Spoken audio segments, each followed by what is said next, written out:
Question number four. How do we know that ordinary people too contributed to the freedom movement?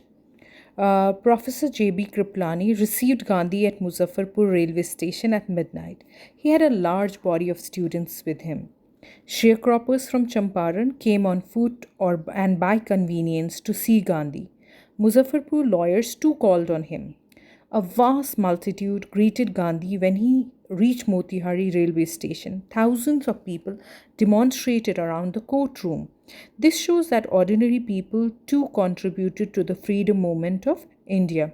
And it has been discussed in the first session that how volunteers from Gandhi's ashram also reached Champaran to be part of this great struggle. His wife, his youngest son, and some volunteers even camped in Champaran for long period of time to work for the emancipation of the people of Champaran. Now, moving towards another two questions there, discuss the following. Freedom from fear is more important than legal justice for the poor people. Do you think that people of India are free from fear after independence? This question is quite relevant to the times. For the poor of India, means of survival are far more important than freedom or legal justice. I do not think that poor of India are free from fear after independence. The foreign rulers have been replaced by corrupt politicians and self-serving bureaucracy.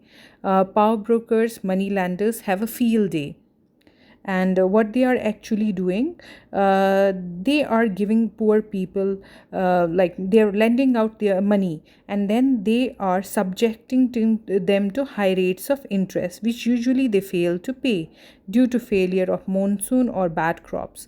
Cases of small farmers committing suicide are quite common. If this is not due to fear, what is the reason behind it?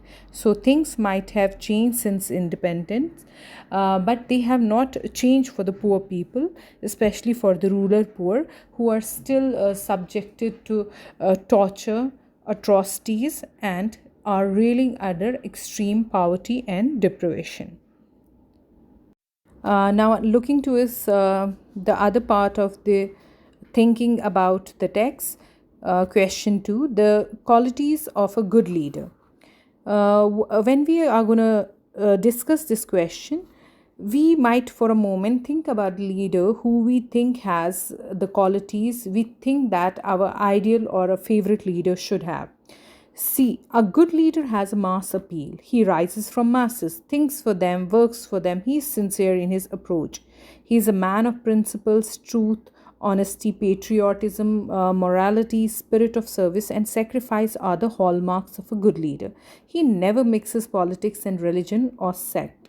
He believes in working for the welfare of the nation and does not think in narrow terms of caste, religion, or region. Corruption and nepotism are two evils that surround a leader in power. The life of good leader is an open book. There is no difference between his words and actions. Such good leaders are extremely rare these days. What we find today are practical politicians who think of achieving their end without bothering about masses. The purity of means, the law of expediency gets better of morality. But when we think about Gandhi, he you can say that Gandhi was a true leader because he had all these qualities, and above all, he had a mass appeal, and he was like favorite with the people, irrespective of like being educated or not educated. He had a same mass appeal in all the sects of society.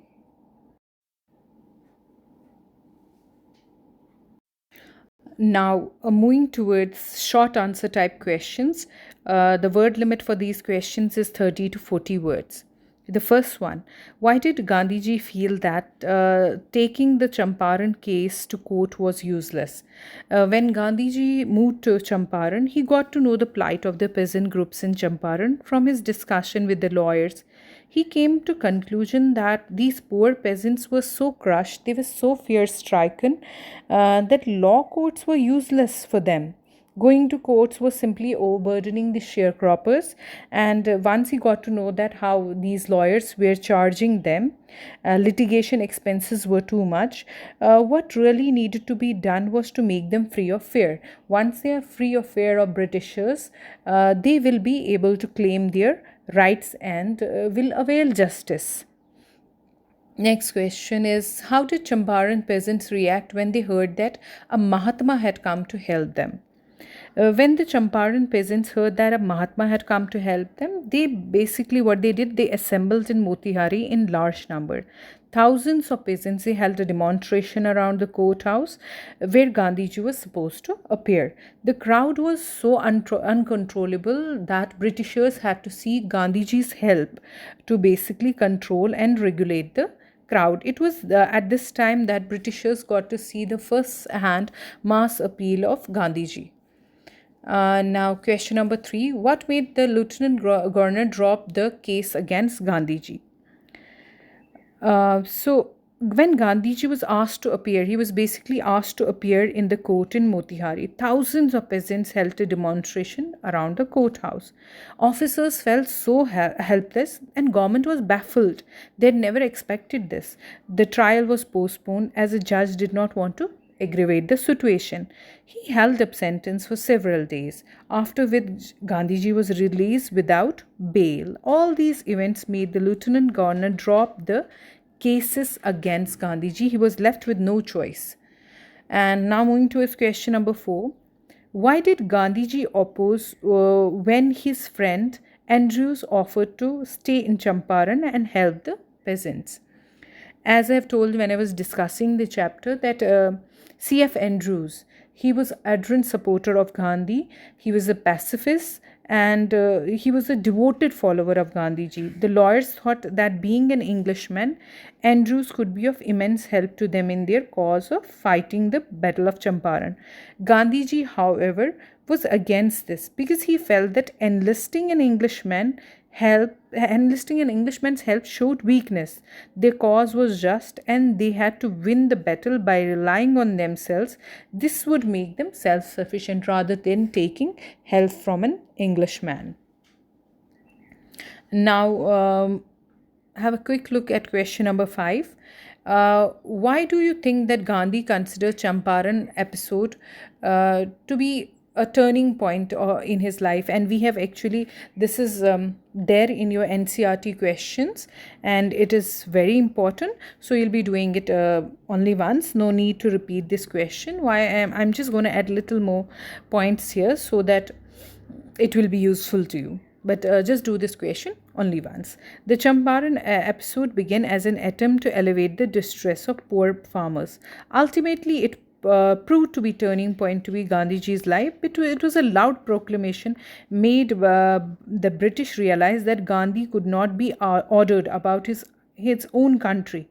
It infused courage to question British authority in masses and laid the foundation of non-cooperation movement in India, and gave the Indian masses encouragement to fight British tooth and nail. Question number 6. What did the peasants pay to the British landlords as a rent?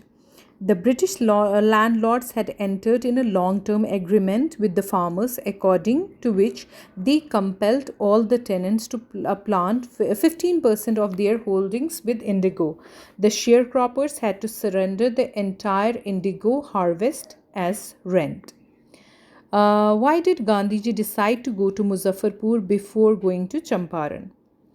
Rajkumar Shukla had given quite a lot of information to Gandhiji about indigo sharecroppers of Champaran. However, Gandhiji wished to obtain more information before he proceeded with him. So he visited Muzaffarpur, which was en route to Champaran, to inquire from the lawyers there about the issue, as they frequently represent the peasant groups in the court. That was the main reason why Gandhiji did not go straight away to Champaran. Why do you think that servants thought Gandhi to be another peasant? What made them think so? The servants knew that Rajkumar Shukla was a poor farmer who pestered their master to help the indigo sharecroppers. Since Gandhiji accompanied Shukla was dressed simply, they mistook him for a peasant.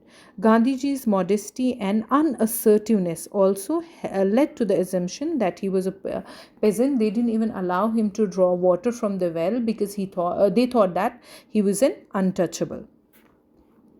And question number 9, the Battle of Champaran is won. What led Gandhiji to make this remark? The lawyers first decide to return home if Gandhi was arrested, but they soon realized their mistake. When they declared that they would fight for peasants' cause in the event of Gandhi's arrest and volunteer to court arrest for the cause of sharecroppers, Gandhiji was extremely pleased and he exclaimed the Battle of Champaran was won and British were already defeated. Now, question number 10. Why did Gandhi agree to the planters' offer of 25% refund to the farmers? Gandhiji agreed to a settlement of 25% refund to the farmers in order to break the deadlock between the landlords and peasants. For him, the amount of refund was not very important. The fact that landlords had been obliged to surrender a part of their money as well as their prestige gave a moral victory to farmers because this has never happened before. Thus, Gandhiji not only made the landlords accept their dishonesty but also made farmers learn a lesson in defending their rights with courage and to raise their voices if they meet any sort of injustice.